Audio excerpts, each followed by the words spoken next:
So it might not be obvious at first, but improvisational lines like this don't start here or with an esoteric and extensive knowledge of scales and music theory. They're born from here and our ability to know what we're going to say before we say it. Can you hear it before you play it? And furthermore, what can you even hear? What is your musical vocabulary? What colors are in your palette, and can you expand on them? Would you even think to hear this note in the key of C?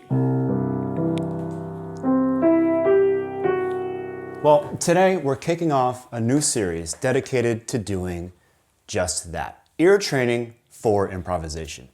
In this series, we'll explore a variety of simple exercises designed to help you train your ear, so much so that you'll be able to hear what you're about to play even before you make a sound.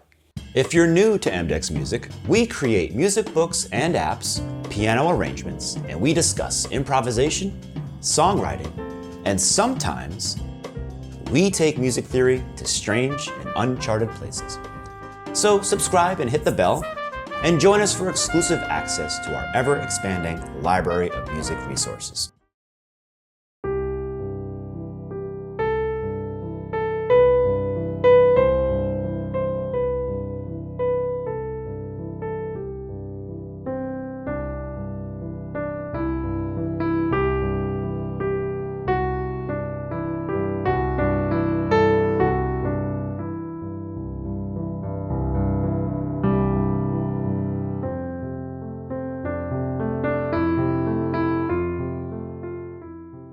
At first glance, this exercise might seem extremely simple, but the real lesson isn't about the mechanics, and it's not about playing perfectly or staying strictly within the tempo grid either.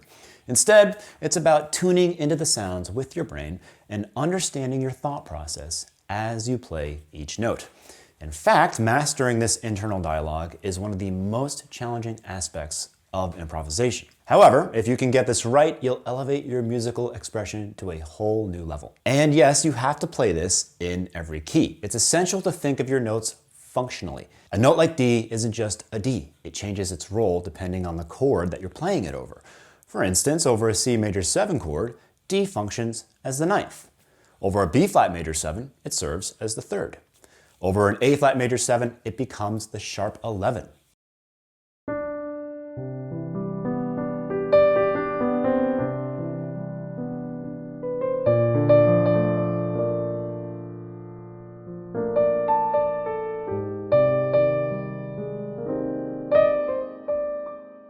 By practicing in every key, you'll train your ear to hear the unique color each note brings to the chord, which is a fundamental skill in improvisation.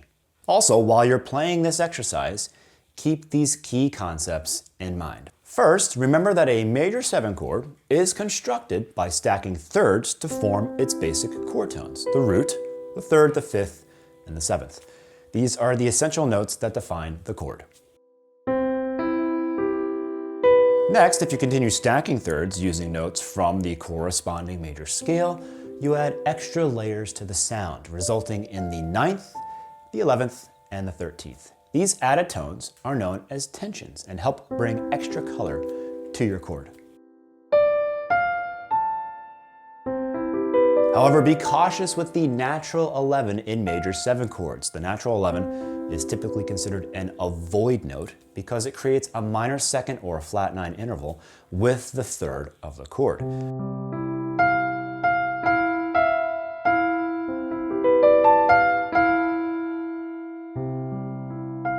To avoid this dissonance and achieve a smoother sound, it's usually best to use the raised 11 or sharp 11 as your tension.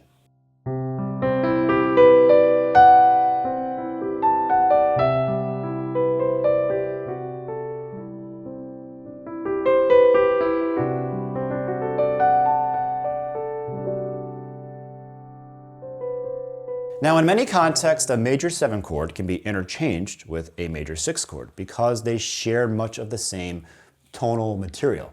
This means that when you see a major 7, you have the option to approach it as a major 6 and vice versa.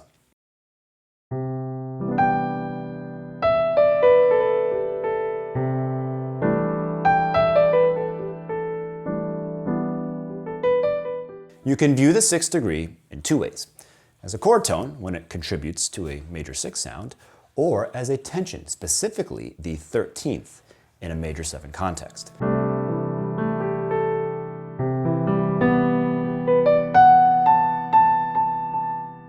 Both perspectives are valid and central to how we understand and use these notes. In this exercise, we explore this duality by moving from the 5th to the 6th and then to the 7th in the opening measures.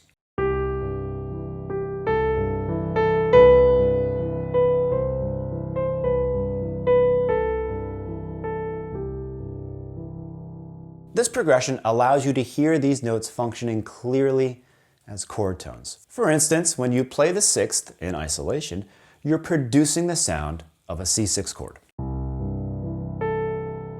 Then, as you move to the 7th, the chord morphs into a C major 7, highlighting the shift in harmonic identity. By the end, we refer to the 6th as the 13th because you're outlining an upper structure that incorporates all 3 tensions: the 13th, the sharp 11, and the 9th.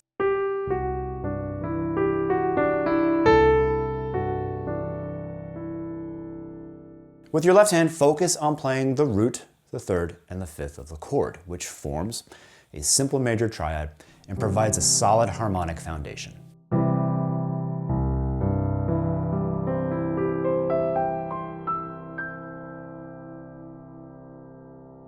Meanwhile, your right hand takes on the role of embellishing and transforming this triad by adding extra tones.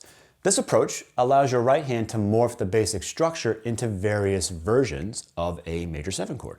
With all these concepts in mind, it's time to start practicing this exercise in every key. Notice that there are 3 sections to this exercise: the 6-7 section, the 9th section, and the sharp 11 and tension section. In the 6-7 section, we explore the transition between major 6 and major 7. In this next part, you'll play a pattern of root 9-3-5.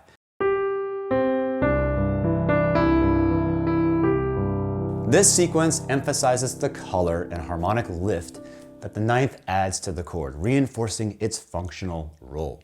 And finally, in the sharp 11 and tension section, we combine all of the tensions: the 9th, the 11th, and the 13th.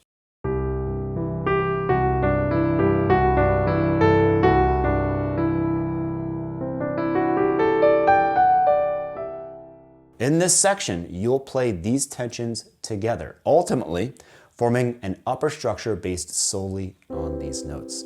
For example, in C major, these tensions outline a D major triad, which functions as the 2 major triad upper structure over the C major 7. As you practice, pay special attention to the sharp 11. The presence of the sharp 11 is crucial because it transforms the regular major 7 into a major 7 sharp 11, imbuing the chord with a distinct Lydian sound.